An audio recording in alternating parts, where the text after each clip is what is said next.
ایک عورت جو کہ چھپکلی سے بھی ڈرتی ہے، لیکن اس عورت کی چالاکی دیکھ کر تو شیر تو کیا، شیر کا باپ بھی ڈر کے بھاگنے لگا۔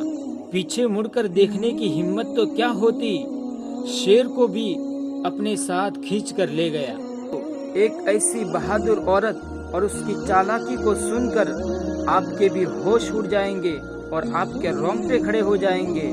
دوستو، کہانی کو شروع کرنے سے پہلے آپ ویڈیو کو لائک کر کے، ہمارے چینل پر نئے تو چینل کو سبسکرائب کر کے بیل آئیکن کو پریس کر کے آل پر کلک کیجئے، تاکہ روزانہ جیسے ہی نیا ویڈیو اپلوڈ ہو سب سے پہلے آپ تک پہنچ جائے۔ ایک کسان تھا، اس نے جوار بوئی۔ جب فصل پک گئی، ایک شیر آیا اور کھیت میں گھس گیا۔ کسان ایک چھپڑ پر بیٹھا ہوا تھا۔ شیر نے اسے کہا، نیچے اترو، میں تمہیں کھا جاؤں گا۔ کسان نے کہا کہ ابھی تو میں دبلا پتلا ہوں، میں ذرا کھا پی کر موٹا ہو جاؤں تو مجھے کھا لینا۔ شیر روزانہ آتا اور کہتا، میں تمہیں کھا جاؤں گا۔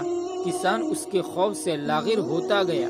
اس کی بیوی نے اس سے دریافت کیا کہ خوب کھا پی لیتے ہو مگر دبلے پتلے ہوتے جا رہے ہو۔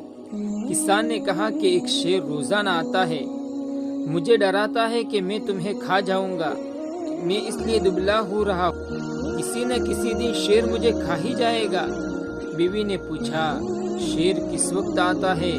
کسان نے کہا، دوپہر۔ پھر اس کی بیوی نے مردانہ کپڑے پہنے، گھوڑے پر سوار ہوئی، ہتھیار بھی اٹھا لیے، جوار کی کھیت میں آئی۔ اس نے دیکھا کہ شیر اس چھپر کے نیچے کھڑا ہے۔ بیوی نے آواز لگائی، اے کسان۔ کسان نے کہا، جی مالی۔ بیوی نے کہا، بادشاہ نکلا ہے شیروں کے شکار کے لیے، تم نے آس پاس شیر کے پاؤں کے نشان دیکھے ہیں، پچھلے سال کے یا اس سے بھی پچھلے سال کے؟ کسان نے شیر سے پوچھا، اب بتاؤ کیا کروں، تمہارے بارے میں بتاؤں یا نہ بتاؤں؟ شیر نے کہا، ہاں یہ بادشاہ کا وزیر ہے۔ شیر نے کہا، اب مجھے ضرور بھگاؤ یہاں سے۔ کسان نے کہا، تم چپ رہو، میں چادر تمہارے اوپر ڈال دیتا ہوں۔ شیر سو گیا اور کسان نے اس کے اوپر چادر ڈال دی۔ پھر اس نے جواب دیا، اے سوار، میں نے شیر کے پاؤں کے نشان نہیں دیکھے۔ سوار نے پوچھا، وہ موٹی کالی چیز کیا پڑی ہوئی ہے شال کے نیچے؟ کسان نے کہا، یہ لکڑی ہے، میں نے اس سے حقہ جلانے کے لیے رکھا ہوا ہے۔ بیوی نے کہا، اس کا کچھ حصہ مجھے کاٹ کر دے دو، میں بادشاہ کے لیے لے جاؤں گا، وہ بھی حقہ پیتا ہے۔ کسان نے شیر سے پوچھا، اب میں کیا کروں؟ شیر نے کہا، اب میرا کان کاٹ کر دے دو۔ کسان نے شیر کا کان کاٹ کر دے دیا۔ بیوی نے کہا، اس سے ذرا بڑا ٹکڑا دے دو۔ شیر نے کہا، اب دوسرا کان بھی کاٹ کر دے دو۔ کسان نے دوسرا کان بھی کاٹ کر دے دیا۔ بیوی نے غصے میں کہا، اس سے بڑا ٹکڑا کیوں کاٹ کر نہیں دے دیتا اس لکڑی کے تنے سے؟ پھر شیر نے کہا، اب میری دم کاٹ کر دے دو۔ دم بھی کاٹ کر دے دی۔ بیوی نے کہا، تم تھوڑا سا کاٹتے ہو، تم چھوڑو میں خود کاٹ لوں گا۔ یہ سنتے ہی شیر بھاگ کھڑا ہوا۔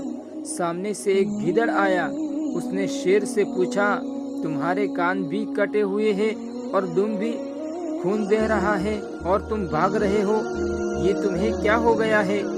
شیر نے کہا کہ بادشاہ کی فوج نے مجھ پر حملہ کر دیا ہے، میرے کان کاٹ دیے ہیں اور دم بھی کاٹ لی ہے، بس خدا نے میری جان بچائی ہے۔ گدڑ نے کہا، اے بزدل، تجھ کو ایک عورت نے ڈرایا ہے، نہ بادشاہ ہے نہ فوج ہے، ایک عورت نے تمہارے کان بھی کاٹ ڈالے اور دم بھی۔ شیر نے کہا، میں نے اپنی آنکھوں سے فوج اور وزیر کو دیکھا ہے۔ گدڑ نے کہا، یہ عورت تھی، آؤ میں تمہیں دکھاتا ہوں۔